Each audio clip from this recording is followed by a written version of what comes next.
Welcome to Light Data Action, the podcast that's on a mission to help you discover new technology trends and tools and better understand how they affect the world around us. I'm your host, Terry Barbounis, and in each episode, I'll speak with industry executives and thought leaders to discuss how these technologies change the way we do business and how you can stay ahead of the innovation. If you're ready, let's join the conversation. Hey everybody, I'm Terry Barbounis, Director of Innovation Strategy within Lumen's Product Innovation Team, and I'm also the host of the Lumen External Thought Leadership Podcast, Light Data Action. This week we've taken the show on the road. We're in San Francisco at the 2023 Game Developer Conference, and today we're here to talk about improving game delivery, production, and operations to empower the next generation of esports. I'm joined by my panel, Flynn Watson, Senior Technology Strategist, supporting Lumen's Gaming, Media, and Entertainment practice, and Peter Quinttus, EVP Sales for Spearhead Consulting. Welcome, gents. Welcome, Terry. Thanks for having us. It's a great show so far. So, what's the current state of esports? It's growing, man, with the COVID restrictions waning and people able to get back into stadiums at full mass. Esports has never been bigger. You know, we estimate from a user perspective, there's over 500 million people that tune in to the live streams, but also there's an avid fan base that goes to these events. In fact, some of your major arenas that you see basketball games or watch football games at stadiums, they're having larger esports events there than they are traditional sports events from a gate perspective. So it's at an all-time high. There's still some challenges in additional monetization of esports above and beyond just traditional selling merchandise and ticket sales, et cetera. But that's what the industry's really working on right now. Yeah. Peter, do you have a perspective? Yeah, I mean, Flynn and I actually, we're both from North Texas. You know, we're in town from North Texas, and we're seeing it happen right in front of us, right? We've got pro sports teams, pro streamers, purpose-built arenas, you know, being built, you know, by the stadiums. So we're seeing it grow like crazy. We were even talking earlier about how some of the colleges have started. There's over 170 colleges and universities that have dedicated, scholarship-supported esports teams and master's degrees and MBAs and things like that all around esports. So, I mean, it's an unbelievable, explosive growth story. Really exciting to see. So esports have been around for a while. Literally, esports goes back as long as video games arrived. So I remember in the 80s watching some movie where, you know, Nintendo was sponsoring these using their first glove GameCube, you know, interactive gameplay thing, and they were having people compete at Mario Brothers, if you will. So esports has been around since the beginning of gaming, but really the monetization of event-based esports at the level of stadiums selling out, you know, 20 or 30,000 person arenas, generating that type of revenue, you know, that's been a phenomenon that started in the last 10 years and really has been exploding in this last, since COVID. Before COVID, took a little break, and now it's on full steam again. Right. Yeah. So given how long esports have been around, how has when you talk about game delivery, production operations, how has the infrastructure evolved over the years? What are those key technological advances that have impacted esports? Yeah. Well, traditionally, everything was done via television, and you had just your broadcast or your television ways of doing things, which is still involved. There's still a lot of syndication of esports to traditional broadcasters, traditional cable cos. You know, there's still that happening. But when you look at kind of esports at its root, it's about not just having 5 camera feeds of different angles. They might have 65 different feeds coming from 2 teams playing.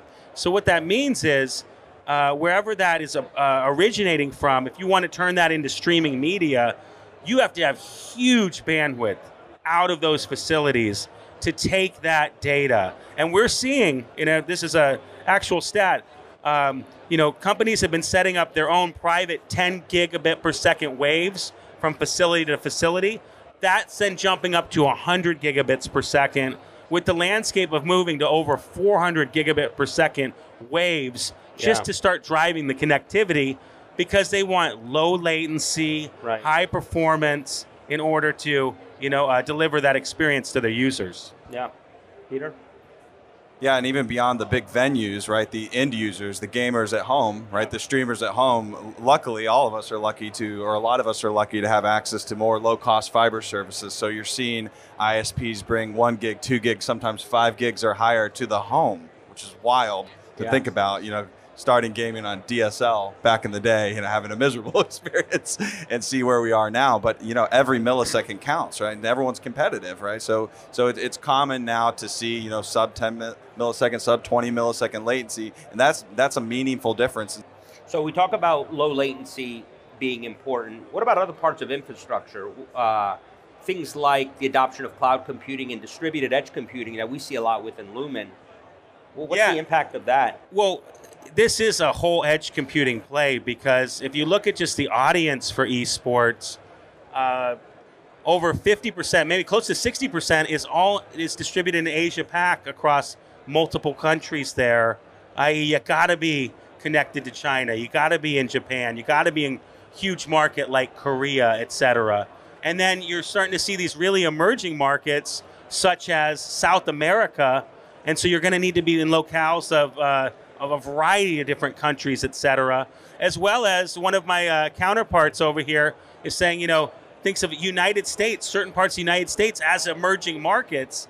There's all these different cities that are spinning up these esports arenas.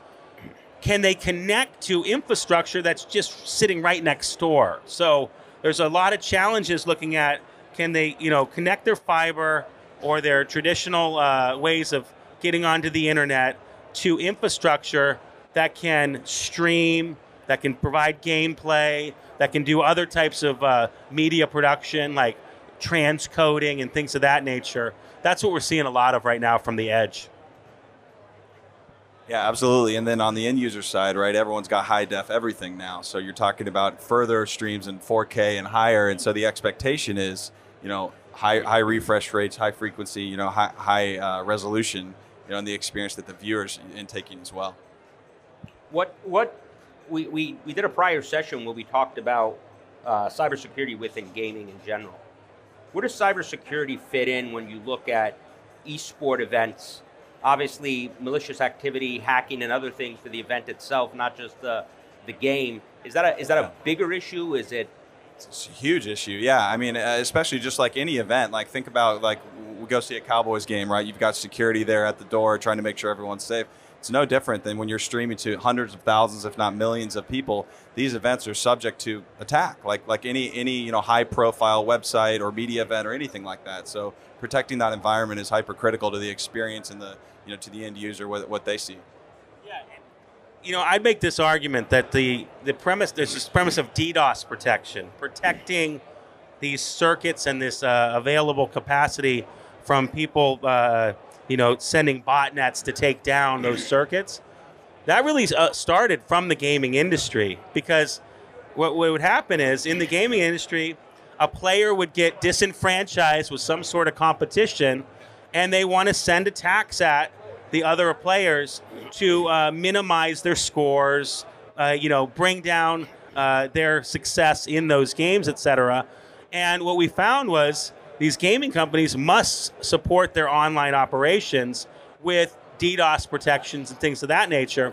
And then you start getting into more advanced AI to protect against cheating and, we're starting to see lots of folks around this conference talking about toxic audience members, right. And actually making sure that AI can be used to reduce the amount of toxicity, i.e., people saying inappropriate things and bullying via the chat and the video that accompanies esports and online streaming for gaming. So I think that the landscape's ever changing, but majority of the security is about keeping the lights on, keeping the operations going, so that everybody can see these streams and participate in the events themselves.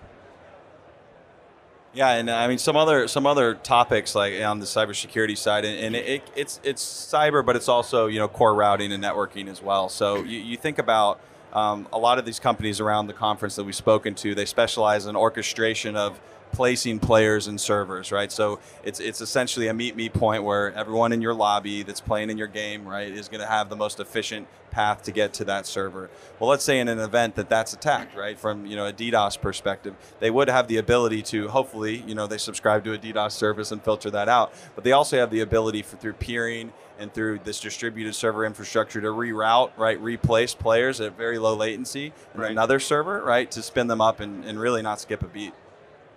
Yeah, I want to add one thing to that.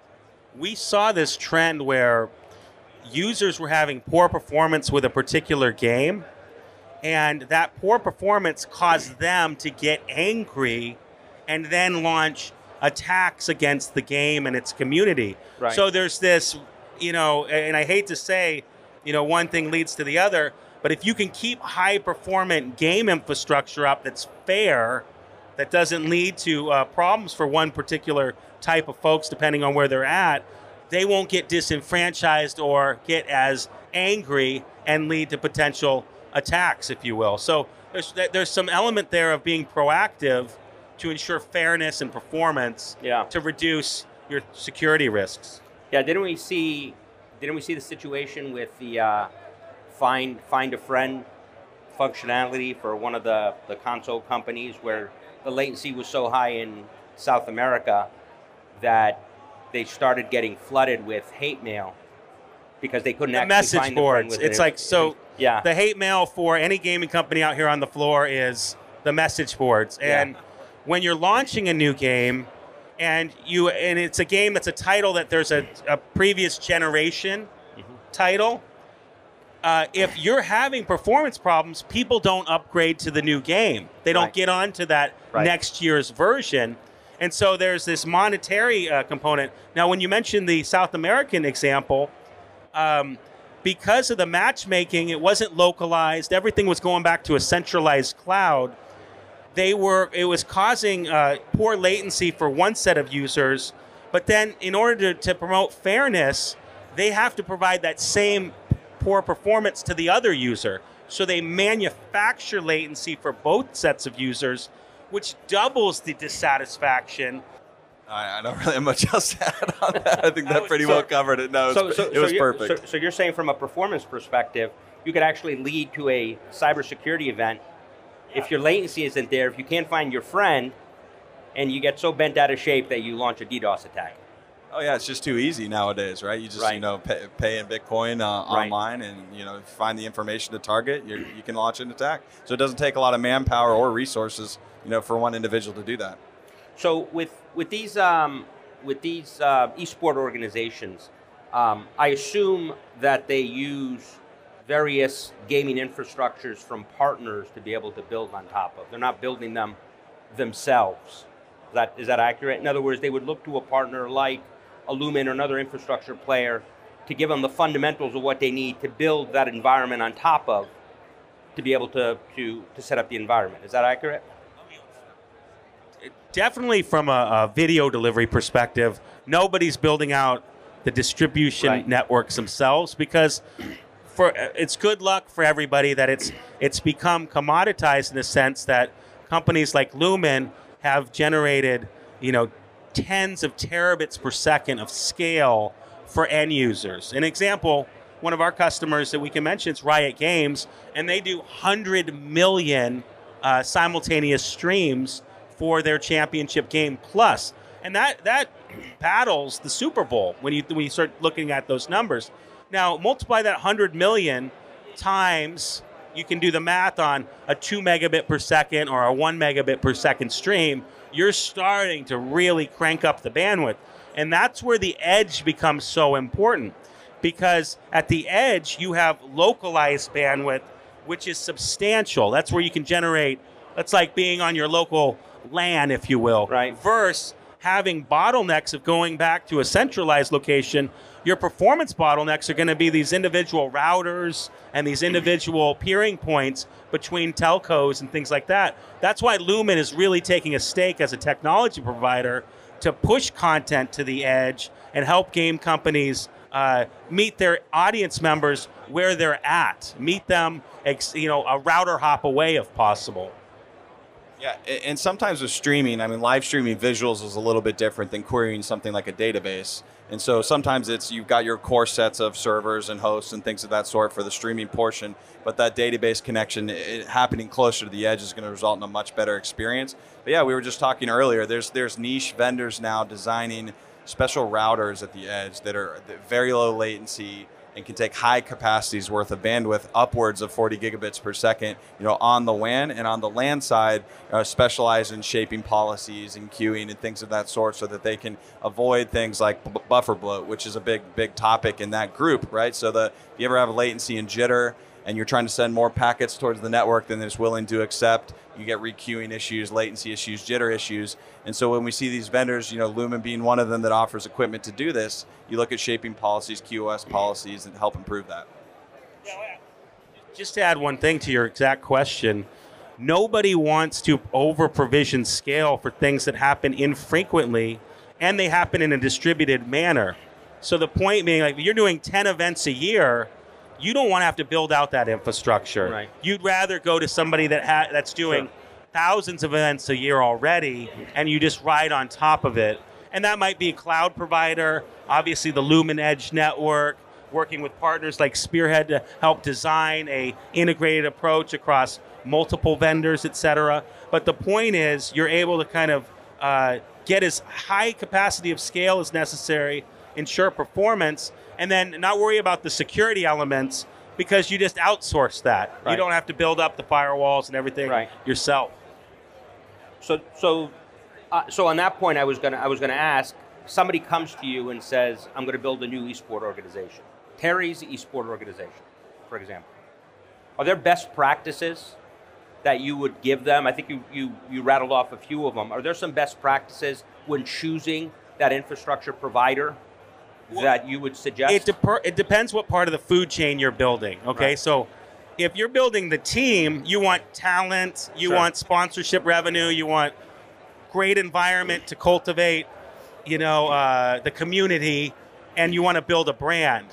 But if you're talking about one of these major educational institutions or stadiums or arenas, they want freaking connectivity. They want the ability to drive video connections from one point of the world to potentially a production studio in another part of the world, where they're going to add languages and translation. And where I see it going is the video is going to tie to AI. Like we were talking to one of our partners over here that we're working with. They've gone from supporting like 4 languages to now 32 languages for these streaming events, because they're so massive in all these different countries. So it's one of those things where you kind of have to, measure out what you're trying to build, but you're really going to have to sit down and start saying, do I have good network connectivity, and is it the highest speed possible? Because the bit rates are just going up. The users' bit rates are going up exponentially compared to where they were 10 years ago. So. Yeah, and I mean, talking network, it's really pretty simple, right? It's who can deliver fiber to the premise with the lowest latency response time to the end destination. So if you're purpose built to serve up certain types of events and certain type of games, then you can test that theory. And when you have someone like Lumen, right, your fiber footprint is enormous. So in fact, one of the largest in the world. And so your ability to deliver in a cost-effective manner, and potentially even do things like diverse routes and protected circuits and things of that sort to ensure reliability and uptime, it's really going to be able to optimize the experience for the end user. So when you look to that point, Peter, when you look forward over the next 5-10 years, and even that may be too long-term based on how quickly it's moving, what do you envision is the future of esports and that gaming infrastructure? What are the types of advancements? You mentioned AI. We know everybody's dealing with metaverse themes these days. What else do you guys see?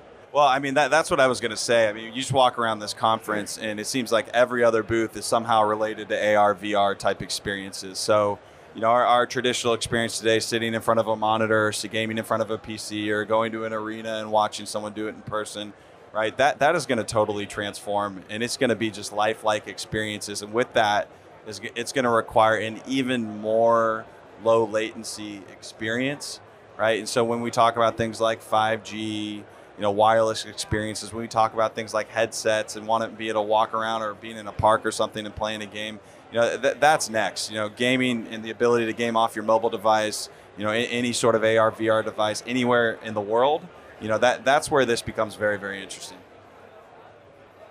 I'll start with the events themselves, these big arenas. I think there's going to be a connection of almost the smart arenas that allow the users to participate in the variables of the game itself.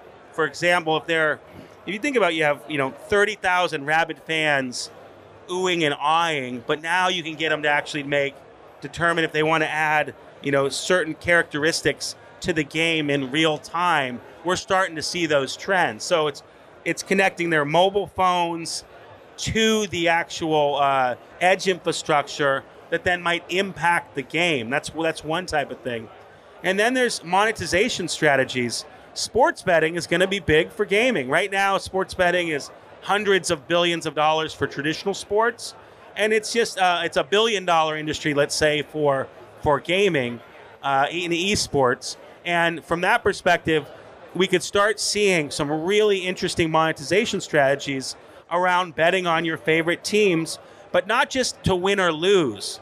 It's all these crazy prop bets that happen in real time. Right. Who's going to get to the tower first? Who's going to do this first, etc. And so those types of bets have to be made in real time. And it might not be for money. It could be for NFTs. We're talking to a lot of people on this floors they're minting NFTs from these games, the esports games themselves. They're doing it without even the players, being part of it. They're creating digital assets. And I think that when you start seeing this rabid fan base, and it's a very affluent fan base too. I mean, Right. these are folks that spend money looking for new monetization strategies to go above and beyond just the cost of tickets and buying T-shirts and of course the pull-through revenue of selling more games and being kind of like really integrated in the publishing of the games. But I think that's going to be a top trend.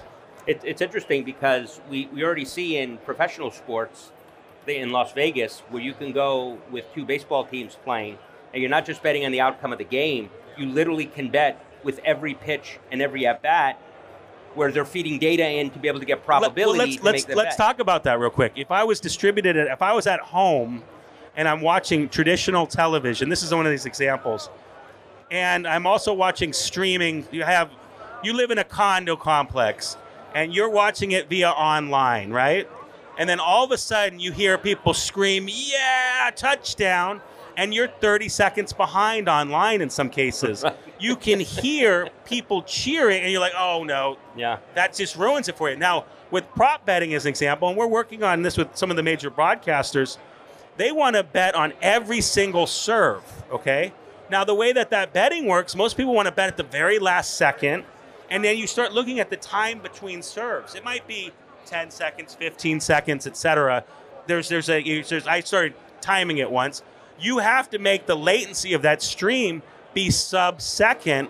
Otherwise, you can't take a bet. If it was a 30-second latency and there's a 30-second time between serves, you just don't have any bet. No one can actually see what's going on in relation to it. So I think that the sky's the limit for that creativity. Yeah. And it's all going to kind of come down to that lowest latency experience for very practical reasons, not just for users. It's for users being able to do betting or integrating with the game socially. So that's another thing you'll see. You'll get your Twitter updates on the game before you see it on video. So you have this global audience. They need a normalized experience, and that's really what our Edge network's about, or that's what the Edge is about. Right. Peter, any comments on that?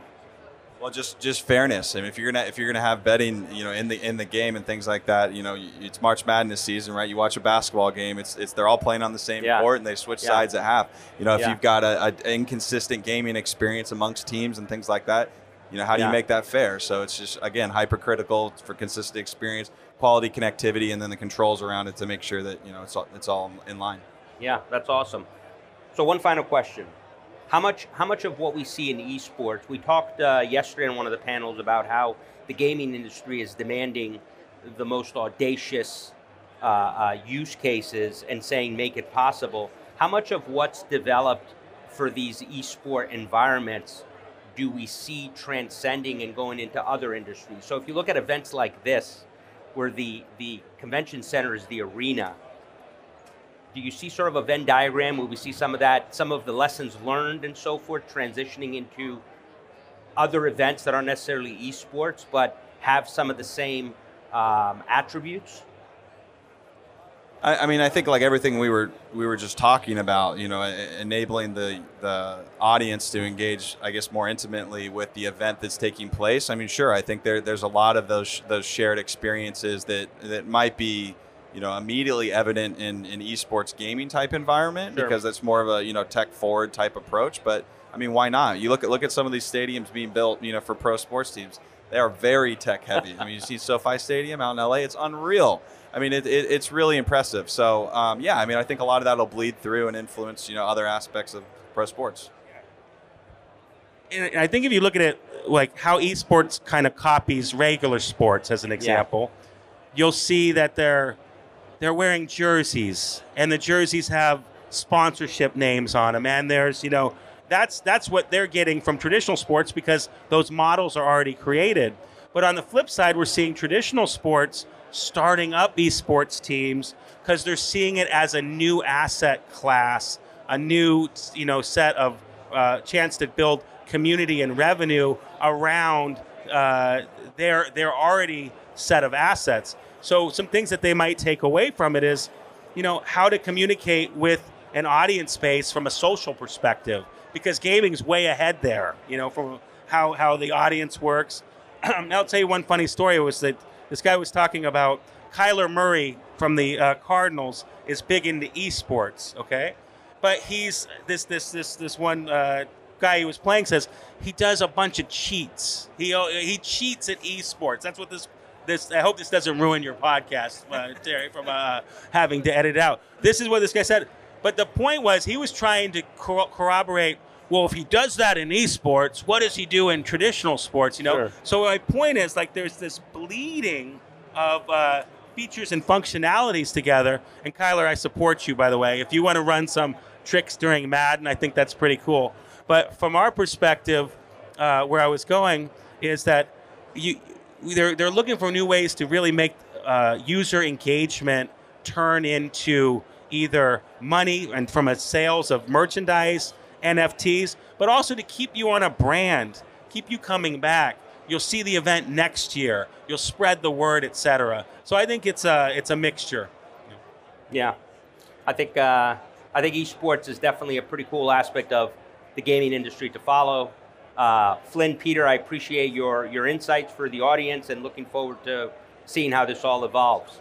For those of you watching, if you liked what you heard today, stay tuned. We're going to be talking about metaverse and platform infrastructures as part of supporting the gaming industry.